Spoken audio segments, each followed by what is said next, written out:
Agora nós vamos ao vivo com Gabriel Cartolano, que está com a apresentadora Cris Flores, que trabalhou por um bom tempo ao lado do Paulo Henrique Amorim. Boa tarde, Cris. Boa tarde, Gabriel. A gente gostaria de estar falando com você de coisas boas, mas infelizmente a vida levou mais um talento e você conviveu bastante com ele, né, Cris? Oi, Lívia, boa tarde para vocês de casa. Pois é, Lívia, eu estava conversando aqui com a Cris e ela estava me contando uma história do início da carreira, que ele foi um grande incentivador da sua carreira. Eu queria que você contasse um pouquinho. Oi, Gabriel, obrigada, viu, por vocês terem me convidado por estar aqui hoje, falando do Paulo, que é um grande mestre.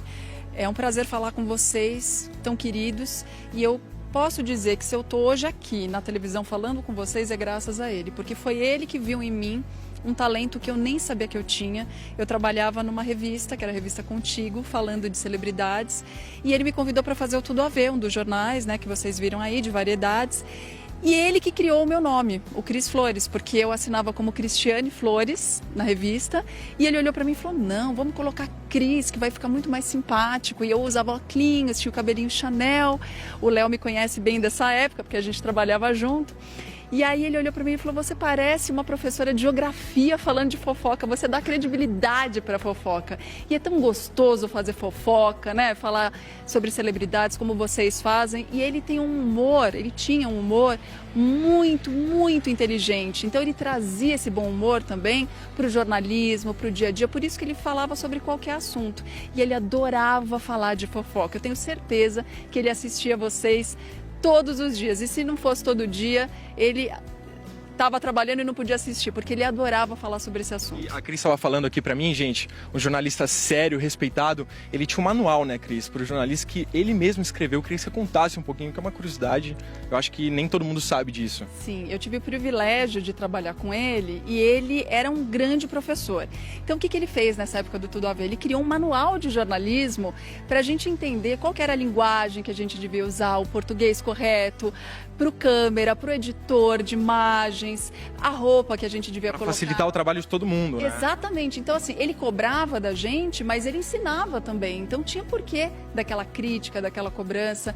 Eu aprendi muito com ele. Ele era genial, um grande jornalista. E principalmente nesse momento que a gente vive hoje, onde o jornalismo está desacreditado, onde as pessoas querem acabar com o jornalismo, é muito importante a gente dizer que não, o jornalismo tem que sobreviver, porque é a gente que reporta o que está acontecendo para as pessoas. O que vocês fazem aqui todo dia é contar o que está acontecendo. E ninguém pode ficar na ignorância, a gente tem que mostrar sim a realidade. Você era uma amiga pessoal, eu queria que você falasse do seu último encontro com ele, que foi inusitado, um tanto quanto inusitado também. Foi. No final do ano eu viajei, e aí para fora do Brasil, e aí eu entrei num restaurante, eu dei de cara com o Paulo Henrique e com a Georgia, que é uma grande amiga também, a esposa do Paulo, e nós nos conhecemos no trabalho, no Tudo a Ver, porque ela era repórter também, e foi assim que ela conheceu o Paulo. Eles eram apaixonadíssimos um pelo outro, um respeito, um carinho, e ali a gente se encontrou, ficou conversando, trocando ideias, mas a gente se falava sempre, a gente saía para jantar. Eu tinha uma vida fora TV com o Paulo, ele que contou em primeira mão a minha gravidez no ar, ele foi visitar meu filho na maternidade, eu fui no lançamento do livro dele, ele foi no meu. Ele era uma pessoa extremamente generosa e poucas pessoas conheciam esse lado dele, porque ele era de poucos e bons. Paulo não era aquela pessoa onde ele queria ser amigo de todo mundo, não, ele sabia com quem ele podia contar. Essa é a verdade. Parece que o Décio quer fazer uma pergunta para a Cris, que conviveu muito tempo Gabriel, aí com o Paulo. Gabriel, Cris, muito boa tarde a vocês. Eu só queria dizer que no último domingo, quando houve a final da Copa América entre Brasil e Peru, houve também o último flagrante fotográfico que foi feito de Paulo Henrique Amorim. Está aí na tela para vocês. O Paulo Henrique Amorim estava lá, né, torcendo, Maracanã, obviamente, com o boné do Fluminense, torcendo pelo Brasil. Ele que era tricolor. Agora, o Cris, eu queria só ressaltar, porque a última vez que nós falamos aqui do Paulo Henrique Amorim no Vou Focalizando foi sobre essa questão do Domingo Espetacular, que ele havia sido retirado da apresentação. Como é que é? Na Record ele estava sem função. Ninguém sabia o futuro dele dentro da TV Record, mesmo o contrato dele ainda tendo alguns anos. Quais detalhes você tem sobre isso? Eu também não sei muito, viu, Léo, sobre isso. Eu sei que ele estava realmente fora do ar, mas ele era um cara muito família. Então eu tenho certeza que ele estava recebendo um apoio muito grande, não só da Georgia, que é a esposa dele, mas também da filha, da Maria, dos netos. Então ele tinha uma vida fora a televisão. Então, isso é muito importante quando a gente perde, às vezes, o lugar que você está ocupando na televisão, você perde o emprego. E a gente que ama fazer isso, né? A gente se sente muito mal. Eu passei por isso também, né? Você fica sem entender muito bem o que aconteceu com você.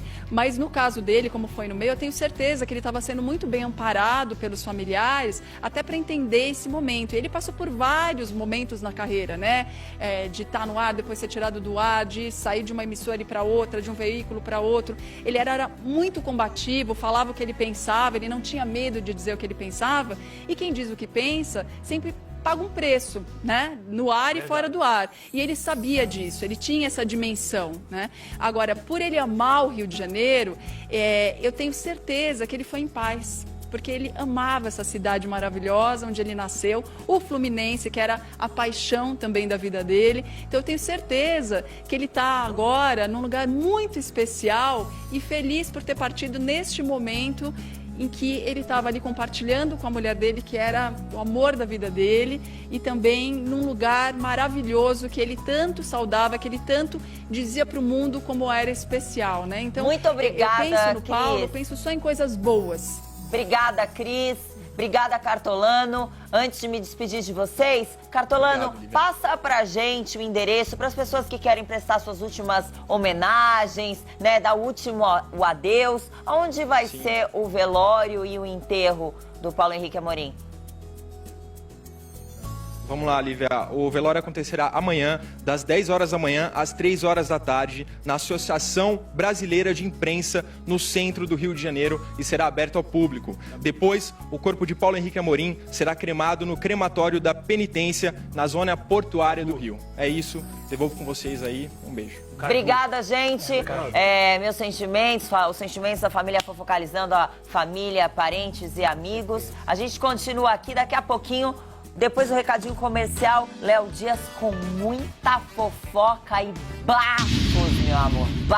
Bafo pesado. Não sai daí, daqui a pouco a gente volta.